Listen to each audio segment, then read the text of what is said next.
Yeah.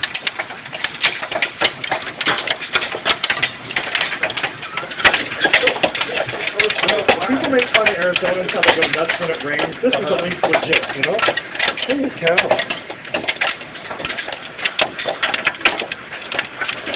Wow. Poor Mercedes out there getting tailed on.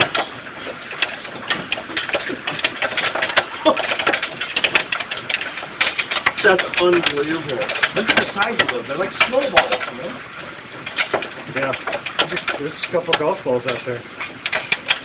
Everybody pretty much got off the road. Sorry about the cars. Yeah. It's like, where's the garage? Where's the garage? Yeah, you're in the corner office. Sitting there looking at his Escalade.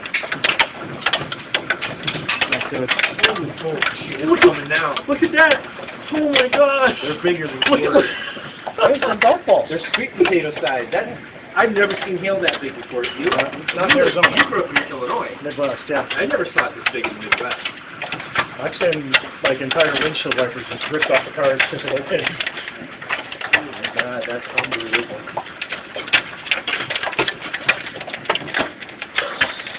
So, next time you're talking to CPS, did you design for the hail load?